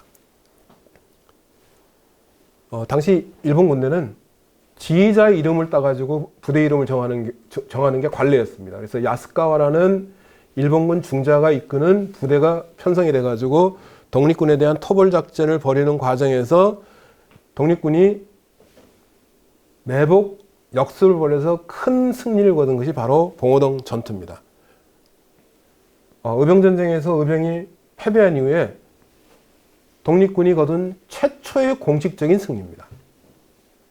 그 이전에도 작은 형태의 전투는 있었지만 대규모의 교전에서 승리를 거둔 첫 번째이기 때문에 봉오동 전투가 굉장히 중요합니다. 그러니까 봉오동 전투를 통해서 독립군은 많은 일본군의 무기를 노획할 수 있었습니다. 일제가 봉오동 전투에서 한번 피를 봤으면 다시는 그런 일을 벌여서는 안 되는데 봉오동 전투에서 패전하고 난 다음에 이게 파견한 일본 군대의 규모가 작아서 그렇다고 판단을 해가지고 더 많은 일본 군대를 만주로 파병을 합니다. 그런 가운데 독립군들이 일제의 토벌을 피해서 후퇴하는 과정에서 벌인 연합작전이 청산리 전투입니다. 이 사진은 익숙하십니까? 익숙하신 분은 봉오동 전투를 봤다는 얘기고요. 2019년에 개봉됐죠. 2019년에 개봉된 봉오동 전투를 봤다는 얘기고요. 이 사진이 익숙하시지 않은 분들은 봉오동 전투를 안 봤다는 얘기인데 안 보신 분들은 지금이라도 보시기 바랍니다. 봉오동 전투의 한 장면인데요. 여기 보면은 앞에 있는 몇 사람은 군복 비슷한 제복을 입고 있습니다. 그렇죠. 상당히 고증에 충실한 영화라고 저는 생각을 했는데 군복을 입고 있습니다. 당시 1920년대 말부터 활동하던 독립군부대는 일반적으로 정식 제복을 입고 있었습니다. 노령 연해주에서 활동하던 고려혁명의용군이라는 부대의 사진인데, 참 귀하게 남아있는 사진인데, 이 두 사진을 놓고 보더라도 다 제복을 입고 있습니다. 똑같은 옷을 입고 있습니다. 그 다음에 청산리 전투의 주역이었던 북로군정서 군 사진입니다. 다 군복을 입고 있죠. 다 똑같은 군복을 입고 있습니다. 그리고 아마 갖고 있는 무기는 조금씩 차가 있을지 모르지만 다 소총을 들고 있습니다. 제대로 무장된 독립군 부대였음을 알 수 있습니다. 아까 소개한 대한민국 임시정부 육군조만 참여부 사진입니다. 역시 앞에는 말하자면 척후병 역할을 하던, 그러니까 민간인 복장을 하고 주로 정보를 수집하는 참여부원들이었을 것으로 생각이 되고, 그 뒤에는 다 군복을 입고 있습니다. 그렇죠. 독립군 부대는 오합지졸의 부대가 아니었다는 겁니다. 제대로 된 복장을 갖추고 제대로 된 무기를 갖고 제대로 된 훈련을 받는 부대였습니다. 최근에 수원대 박한 교수가 이 독립전쟁에서 독립군이 어떤 무기를 사용했는지에 대해서 아주 귀중한 연구 저서를 내놨는데, 당시 독립군이 사용하던 총들입니다. 소총, 권총들입니다. 사진에 나와 있는 소총 가운데 제일 위에 있는 게 독일제 소총이고요. 가운데는 러시아제 소총. 그 다음에 제일 밑에 있는 게 일본 소총입니다. 아까도 말씀드린 것처럼 독립군이 일본군과 교전을 벌여서 노획한 소총입니다. 적의 소총으로 싸운 거죠. 그 다음에 그것보다 독립군이 가장 중요하게 쓴 소총은 가운데 있는 러시아제 소총입니다. 모신나강이라고 되어 있는데요. 저기 적혀있는 설명이 이렇게 되어 있습니다. 독립군의 주력 소총으로 추정된다. 5발을 장탄할 수 있고 명중률이 높아 적용용으로도 많이 쓰였다. 이 독립군의 활동을 보다 보면, 특히 1910년대 말 1920년대 초 독립군의 활동을 보다 보면은 체코 장총이라는 얘기가 많이 나옵니다. 체코 장총이 뭐냐면은 체코의 의용병 부대가 쓰던 소총, 장총을 가리킵니다. 1917년 러시아에서 볼셰비키 혁명이 일어나고, 볼셰비키 혁명이 서쪽에서 동쪽으로 확산이 됩니다. 1910년대 말 러시아의 동쪽에 있는 연해주 일대 또는 시베리아 일대는 아직 볼셰비키가 완전히 장악하지 못한 상태에서 내전이 벌어지고 있었습니다. 그러니까 볼셰비키를 적파라고 부르고 볼셰비키에 반대하는 쪽을 백파라고 부르는데, 적파와 백파 사이에 내전이 벌어지고 있었습니다.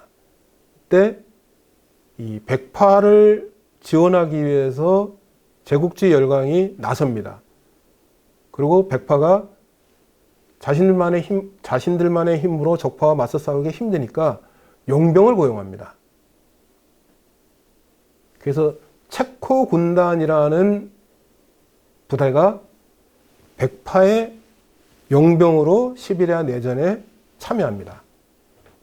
이 당시 러시아 동부 지역에서 일어나고 있던 전쟁을 시베리아 내전이라고 부르는데요. 체코 군단이 시베리아 내전에 참여를 합니다. 근데 1920년대 초에 적파와 백파 사이에 1920년대 초에 시베리아 내전이 끝납니다. 시베리아 내전에 참여했던 체코 군단이 이제 무장을 해제해야 됩니다. 그러면서 당시 체코 군단이 갖고 있던 무기가 굉장히 최선진 무기였거든요. 그래서 체코 군단이 갖고 있던 무기를 독립군이 입수하려고 합니다. 체코가 당시 식민지였기 때문에 독립전쟁을 벌이는 한국 독립군에 대해서 굉장히 우호적이었습니다. 그래서 가격만 맞으면 넘겨주겠다. 그래서 체코 장총을 구입하기 위한 군자금 모금 활동이 엄청나게 활발하게 벌어집니다. 이때. 체코 장총 얘기를 하는 이유는 그만큼 독립군이 무기를 확보하는데 필사적이었다는 겁니다. 그 다음에 청산리 전투에서 쓰였던 맥심 기관총. 청산리 전투에서 독립군이 기관총까지 갖고 있었습니다. 이 박한 교수에 나와 있는 자료인데요. 조선 총독부 정보 문서에 따르면 1920년 7월 간도 지역 일부 독립군의 무장 현황이 이렇게 되어 있습니다.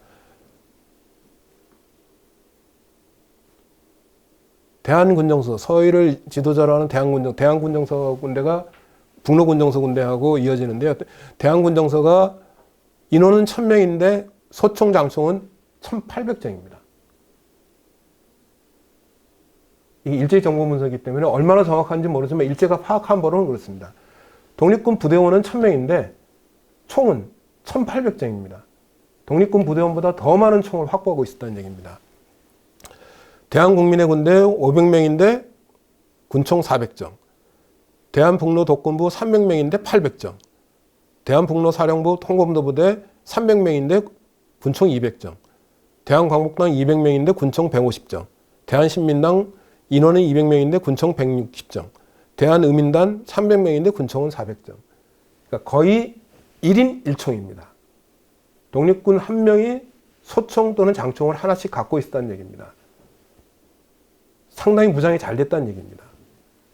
아까 사진에서 보여준 그런 소총, 장총을 독립군 부대원들이 갖고 일제와 전쟁을 벌였다는 얘기입니다.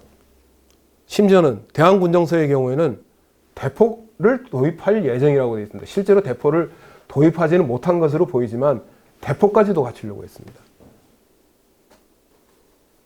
육군조만 참의부의 전신인 대한통일부가 군사훈련을 받는 모습입니다. 다시 말씀드리지만 독립군은 오합지졸이 아니었습니다. 제대로 된 군사교육을 받은, 이 군사교육을 시킨 사람들은 누구였을까요? 1910년대 만주 곳곳에서 만들어진 독립군 간부 양성학교에서 교육을 받은 사람들입니다. 이런 사람들이 만주 독립군의 중간 간부가 돼가지고 제대로 된 군사교육을 시키는 겁니다. 독립군 부대원들에게. 그랬기 때문에 봉오동 전투나 청산리 전투 같은 전투에서 독립군이 이길 수 있었던 것이고요. 혹시 이 모습 어디서 본 기억이 나십니까? 2015년에 개봉된 암살이라는 영화에 나온 장면입니다. 암살이라는 영화에서 주인공인 안호균, 전지현이 맡은 안호균이 한국 독립군 부대원으로서 활동하고 있는 것을 이렇게 그리는데 한국 독립군이 벌인 전투를 묘사한 장면입니다. 상당히 전투 장면이 그럴듯하게 만들어졌는데 사실 이 전투 장면은 실제 독립군 전투사에서 보면은 사실과 맞지 않습니다. 특히 아래에 있는 사진 보면은 개활지라 그러죠. 사방이 넓게 터인 것. 독립군은 저렇게 사방이 넓게 터인 곳에서는 전투를 하지 않았습니다. 대부분의 독립군 전투는 두 가지 중에 하나입니다. 하나는 기습매복 작전을 하거나 청산리 전투나 봉오동 전투처럼 지형의 유리함을 이용해가지고 지형의 밝은 것을 이용해가지고 매복해가지고 기습하는 작전을 펼치거나 또 하나는 공성전투를 많이 벌였습니다. 기습매복 전투와 공성전투는 개념이 완전히 다르죠. 일부러 일본 군대나 특히 1930년대에는 만주 국군이 주둔하고 있는 도시를 공격하는 전투를 많이 벌였습니다. 30년대 한국 독립군과 조선혁명군이라는 가장 대표적인 독립전쟁 단체가 벌인 전투는 공성전투가 많았습니다. 일부러 성을 공격하는 전투를 많이 벌였습니다. 공성전투를 벌인 이유는 뭘까요? 아마 가장 중요한 이유는 일본 군대나 만주국군 부대가 주둔하고 있는 곳을 공격해가지고 장악을 하면은 뭐가 있죠? 무기와 군수물자가 있습니다. 그러니까 공성전투의 가장 중요한 목표는 군수물자, 무기와 군수물자를 확보하는 겁니다. 그래서 공성전투를 많이 벌였습니다. 그래서 이런 개활지에서 전투를 벌이는 것은 조금 사실과 맞지 않긴 하지만 어쨌거나 1930년대 초에도 만주 곳곳에서 독립군의 전투가 활발하게 벌어졌습니다. 한국 독립군이 하얼빈 전투, 쌍성보 전투, 동경성 전투, 대전자령 전투, 동령현성 전투를 벌였고요. 대전자령 전투는 봉오동 전투, 청산리 전투와 더불어서 3대 대첩이라고 흔히 불립니다. 대전자령 전투에서 한국 독립군이 노획한 군수물자를 보면 군복 3,000벌, 소총 1,500정입니다. 군수물자를 확보하는 게 독립군으로서는 굉장히 중요한 과제였습니다. 하나의 전투를 통해서 독립전쟁에서 이긴다는 생각은 아무도 하지 않았을 겁니다. 그럼에도 불구하고 독립군이 계속 일본군과 전투를 벌인 이유는 한편으로는 전투를 통해서 전투에서 이김으로써 독립군의 사기를 높이고 우리 민족의 독립의지를 더 높이는 데도 있지만 더 중요한 목표는 무기와 물자 확보입니다. 조선혁명군은 영릉관 전투를 비롯해서 특히 요녕성 일대에서 아주 활발한 전투를 벌입니다. 그리고 한국독립군과 조선혁명군의 지도자들은 1933년 이후에는 더 이상 만주에서 독립전쟁을 벌이는 것이 힘들어졌다는 판단에 따라서 대한민국 임시정부에 연락을 해가지고 중국 지역으로 이동을 해가지고 아까 소개한 낙양공관학교를 설치하고 낙양공관학교에서 독립군 간부를 양성하는 활동을 하다가 1940년에 한국광복군을 창설하는 데 주역이 됩니다. 유명한 사진이죠. 한국광복군 성립 전례식 사진인데요. 한국광복군은 출범할 때 간부 중심의 군대였습니다. 일반 사병은 없고 주로 장교들만 있는 군대였습니다. 왜? 중국 국민당 정부의 임시 수도인 충칭에서 한국 광복군이 출범했는데 상해도 우리 동포 사회가 발달하지 않았지만 충칭은 더더군다나 동포 사회가 발달하지 않았습니다. 임시 정부와 같이 이동한 일부의 사람들만이 광복군에 입대할 수 있었습니다. 그래서 처음에는 간부 중심으로 출범했고요. 그 다음에 출범한 다음에 선무 공작을 통해 가지고 광복군을 확보하기 위해서 다양한 활동을 벌이는데 어쨌거나 한국 광복군 성립 전례식장에 적혀있던 문구입니다. 이게 사실 한국 광복군뿐만 아니라 독립전쟁에 나선 많은 분들의 생각을 반영하는 문구라고 생각이 되는데요. 한번 읽어보겠습니다. 초나라는 단 세 집이 남았어도 진을 멸망시켰다. 나무가 쓰러지고 가지가 마른다 하더라도 당군의 자손은 끝내 조국을 되찾아 돌아가리라. 정견난민 황고토. 중국 고사에서 인용해가지고 중국의 초나라는 단 세 집이 남았어도 더 큰 진나라를 멸망시켰다. 우리가 비록 충칭에서 소규모 부대로 한국 광복군을 출범시키지만 끝내 독립전쟁에서 이겨서 고국을 되찾고 고국에 돌아가겠다라는 의지를 밝힙니다. 정견난민 황고토. 총사령부 성립보고에서 이렇게 얘기합니다. 한국광복군은 일찌감치 1907년 8월 1일 군대 해산 시에 곧 이어 성립한 것이다. 바꾸어 말하면 적인이 우리 국군을 해산하는 날이 곧 우리 광복군 창설의 때인 것이다. 두 가지를 밝힙니다. 대한제국 군대를 계승했다는 것. 그 다음에 아까 말씀드린 것처럼 대한제국 군대 해산을 통해서 의병전쟁에 합류한 군인들이 많아졌다고 그랬죠. 그 의병전쟁을 계승하겠다라는 뜻입니다. 총사령부의 초기 구성이 이렇고요. 그 다음에 한국 광복군이 출범함으로써 비로소 임시정부는 일본에 대해서 선전포고를 하게 됩니다. 21년이 걸렸습니다. 임시정부가 독립전쟁 원년이라고 선포한 게 1920년인데 1921년 12월 달에 가서야 정식으로 일본에 대해서 선전포고를 합니다. 1920년에 독립전쟁 원년을 선포했지만 실제로는 선전포고를 할 수 없었던 이유는 임시정부 산하에 군대가 없으니까 선전포고라는 게 의미가 없습니다. 근데 이제 군대를 만들었으니 우리는 일본과 전쟁을 벌이겠다고 선전포고를 합니다. 하나만 얘기하고 마치도록 하겠습니다. 제가 아까 신흥보관학교 잠깐 소개하면서 또는 국내진공작전 얘기하면서 이름을 남기지 못하고 돌아가신 분들이 많다는 얘기를 했는데 이름을 남기지 못한 신흥보관학교 졸업생들이 많다는 얘기를 했는데 독립전쟁에 얼마나 많은 사람들이 참여했는지 더 나아가서는 독립전쟁보다 더 상위의 개념인 독립운동에 얼마나 많은 사람들이 참여했는지 우리는 모릅니다. 왜? 독립운동가들은 스스로 기록을 남기지 않았거든요. 독립운동가들이 기록을 남기면은 그 기록 때문에 일제히 탄압을 받기 때문에 독립운동가들은 스스로 기록을 남기지 않았습니다. 대한민국 임시정부처럼 스스로 기록을 남긴 경우는 굉장히 이례적인 거고요. 대부분의 독립운동단체는 기록을 남기지 않았습니다. 그래서 얼마나 많은 사람들이 독립전쟁에 참여했는지는 알 수가 없지만 상당한 규모였던 것은 분명합니다. 몇십만의 사람들이 전쟁을 통해서 빼앗긴 나라의 주권을 되찾으려고 목숨을 바쳐가면서 싸웠습니다. 그렇게 싸운 사람들 가운데 살아남아서 이름을 남긴 경우도 있고 죽더라도 그나마 기록이 남아있는 경우도 있지만 대부분의 사람들은 이름을 남기지 못한 채 완주에서 또는 중국에서 연해주에서 사망을 했습니다. 한철수라는 분이 회고록에서 이렇게 기록을 했습니다. 생사를 같이 하던 동지들 중 전사 피살당으로 순사한 분이 수다하나 이제 와서 성명들이 이상하여 성명을 알 수 없어서 죽백이라도 기록하여 주지 못하는 형편이니 진실로 개탄을 금할 수가 없다. 당시 같이 활동하면서 죽는 사람들을 많이 봤는데 그 사람들에 대한 기록이 없으니 이제 안타깝다라는 얘기입니다.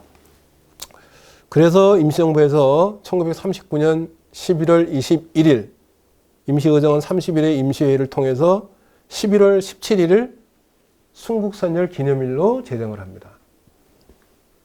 독립운동 과정에서 희생된 모든 분들을 기념하는, 특히 이름을 남기지 못하고 돌아가신 분들을 기념하는 순국선열 기념일을, 순국선열의 날을 제정을 했고요. 그 순국선열의 날이 지금도 순국선열 기념일로 지금 법정 기념일이 되어 있습니다. 몇 사진을 보여줄 텐데요. 노무현 대통령이 미국 워싱턴 알링턴 국립묘지 무명용사의 묘를 참배하는 사진입니다. 역시 노무현 대통령이 영국 런던 웨스트민스터 사원의 무명용사배를 참배하는 사진입니다. 웨스트민스터 사원은 굉장히 중요한 사원인데 이 웨스트민스터 사원에 가면은 1차 대전 당시에 참전했다가 이름을 남기지 못하고 전사한 무명의 영국 군인들을 기리는 무명용사 비가 있는데 거기에 참배하는 사진입니다. 문재인 대통령이 모스크바 크레물린 궁 근처에 있는 무명용사묘를 참배하는 사진이고요. 역시 문재인 대통령이 프랑스 파리 개선문 앞에 있는 무명용사묘를 참배하는 사진입니다. 이 네 사진에 공통점이 있습니다. 대한민국의 대통령이 외국을 국빈 방문했는데 반드시 거쳐야 되는 코스가 뭐죠? 무명용사묘에 가서 참배하는 겁니다. 무명용사묘 또는 무명용사비에 가서 참배하는 겁니다. 이게 국제적인 관례입니다. 근데 우리는 안타깝게도 무명용사묘, 무명용사비라는 게 없습니다. 6.25 전쟁 때도 무명용사가 있을 수는 있죠. 근데 6.25 전쟁은 그나마 정부가 출범하고 난 다음이라서 그야말로 의용병을 제외하고는 기록이 있습니다. 그래서 6.25 전쟁은 원칙적으로 무명용사가 거의 없습니다. 근데 우리에게 무명용사는 독립전쟁 당시 희생된, 독립운동 당시 희생된 분들입니다. 엄청나게 많은 희생자가 나왔지만 엄청나게 많은 독립운동가들이 나라의 독립을 위해서 피를 흘렸지만 그 이름을 우리는 다 알지 못합니다. 그래서 무명용사비나 무명용사묘를 반드시 만들어야 될 것 같은데 안타깝게도 우리 현실은 동작동 현충원에 가면은 대한독립군 무명용사 위령탑이라는 게 있습니다. 근데 이 무명용사 위령탑은 건립 주체가 광복회입니다. 사실은 대한민국 국민 가운데 100에 99은 이런 위령탑이 있는지조차 모릅니다. 당연히 외국의 정상이 대한민국을 국빈 방문하더라도 저 위령탑에 가서 참배 안 합니다. 왜? 대한민국을 대표하는 위령시설이 아니기 때문에. 그래서 제가 요즘 많이 얘기하는 게 광화문에 무명용사비를 만듭시다. 무명 독립용사비를 만듭시다 라는 얘기인데요.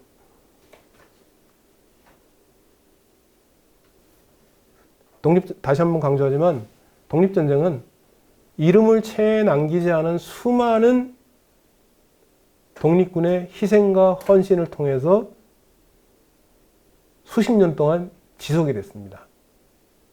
독립운동 자체가 그렇지만 독립전쟁도 일제히 한반도 강점이 시작된 이래 우리가 해방의 날을 맞을 그날까지 한순간도 쉬지 않고 계속이 됐습니다. 그 과정에서 수많은 사람들이 희생이 되었습니다.